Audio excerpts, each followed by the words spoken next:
Hello and welcome on Jiroltv News Hour. First, the headlines. Ekiti secures historic $500 million Egyptian investment deal. Federal government targets 339 innovation hubs with new national standards. On the foreign scene, Guinea landfill collapse kills at least 30 people. And on sports, Ronaldo sets record with goals in 25 consecutive league seasons. You're watching Jiroltv News Hour. We'll be right back.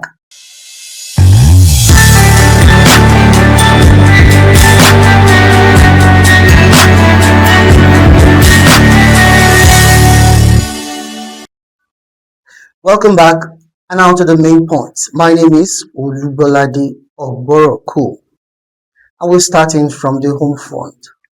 Ekiti State Governor Mr. Abiodun Bayomi will today proceed on a 2-week annual leave and will resume duties on September 7. The governor, however, remains available to attend to critical governance matters while on leave. The leave, according to a press release by Strategy and Media Advisor Mr. Yinka Olubode, is his second statutory break after assuming office in October 2022.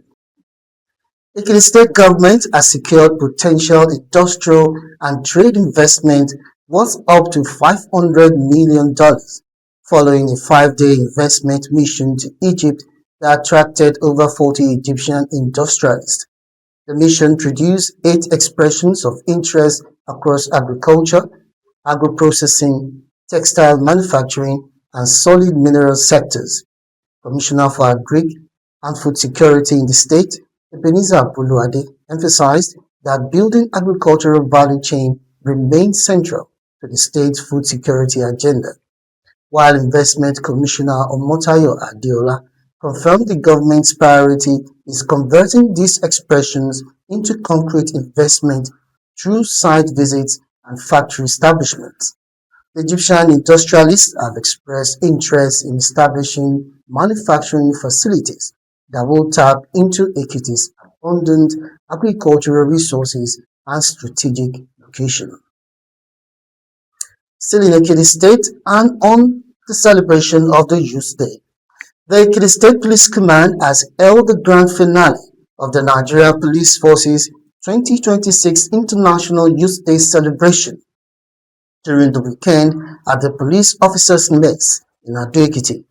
Commissioner of Police Falade Adegoroye Michael urged young people to reject political violence and digital thuggery, warning that such activities undermine national development and security.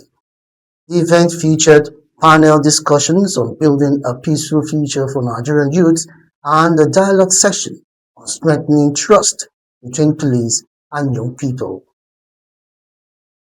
And still on the celebration of the National Youth Day, Engineer Bayo Ajayi has praised Governor Ibanji's youth development programs while challenging governments across all levels to do more for Nigerian youth.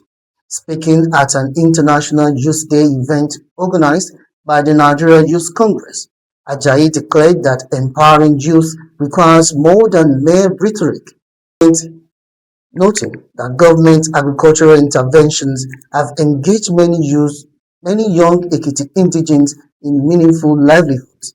He warned that failing to invest in youth today would have severe consequences for the nation's future. You're watching Jiroltv News Hour. We'll be right back.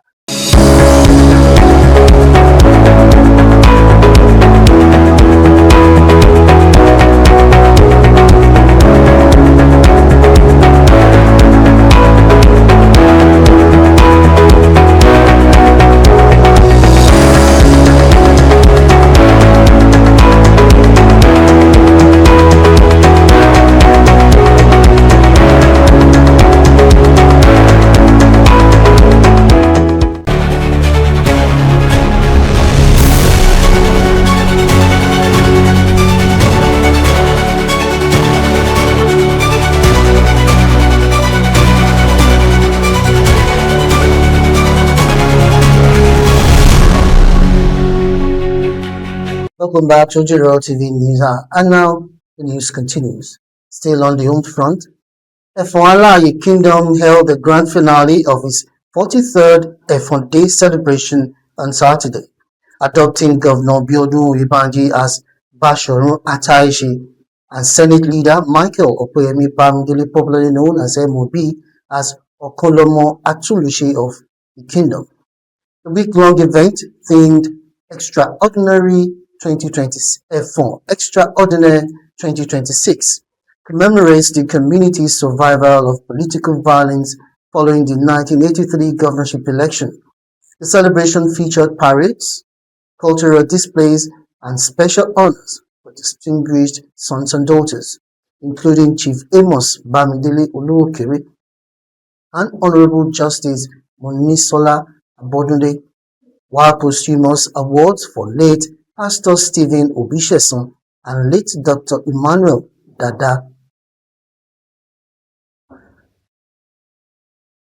And still on the Efon Alaye Day celebration, the technical advisor to the Ekiti State Governor on local government projects monitoring and evaluation, Engineer Olabode Adetunji, has hailed the conferment of the title of Attaché of Efon Kingdom and Senate Leader Michael Opeyemi Bamidele Mobi as Okolomo Atulushi of Efon Kingdom during the just concluded Efon Alaye Day celebration with the theme Extraordinary Efon, Extraordinary 2026.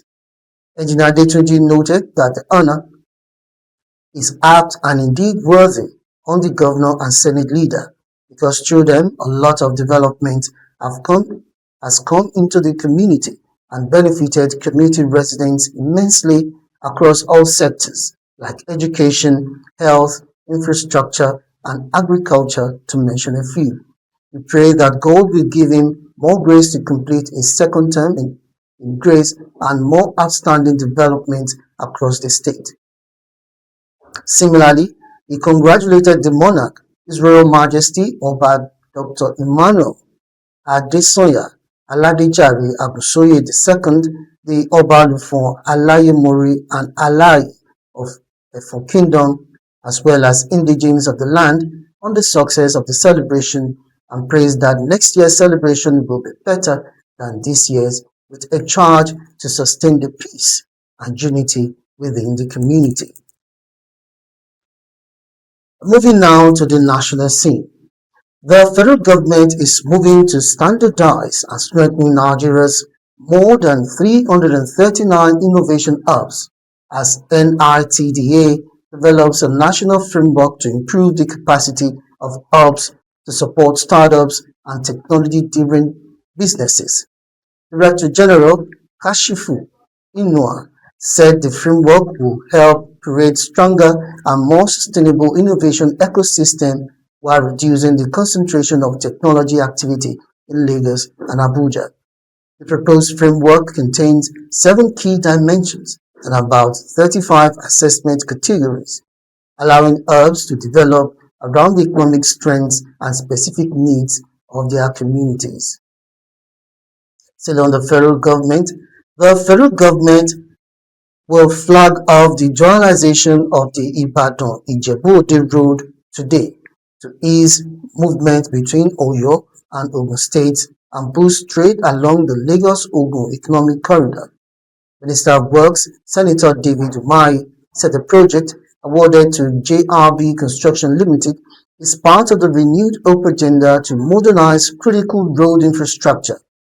The Olubadan of Ibadan land, Oba Rashidi Adewolu Ladoja, described the project as a significant intervention that would enhance connectivity and stimulate economic activities across the region. And now to the foreign scene. A landfill collapse in Guinea has killed at least 30 people after heavy rains triggered a landslide that buried several shacks in Dar es Salaam area. Rescue workers, including residents and emergency personnel, are using excavators to search for bodies as the death toll is set to rise. President Mandi Dumbuya expressed condolences to the families of victims, while government has launched an investigation and promised to implement measures to prevent similar tragedies. Now to sports. Cristiano Ronaldo has made football history by becoming the first player to score in 25 consecutive league sessions after finding the net for Al Nassr in their 4-0 victory over Al Riyadh. The 41-year-old scoring run began during his time at Sporting CP in the 2002-2003 session and has continued across spells with Manchester United, Real Madrid, Juventus, and Al Nassr. The Portuguese legend will now pursue further milestones, including his long-standing ambition of reaching 1,000 career goals. Jiroltv News, we'll be right back. Don't go away.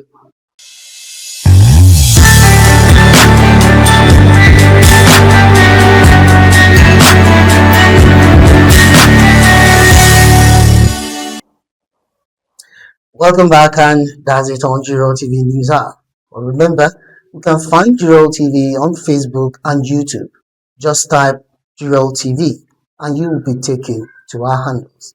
Thanks for watching. My name is Olubolade Oboroko. Bye.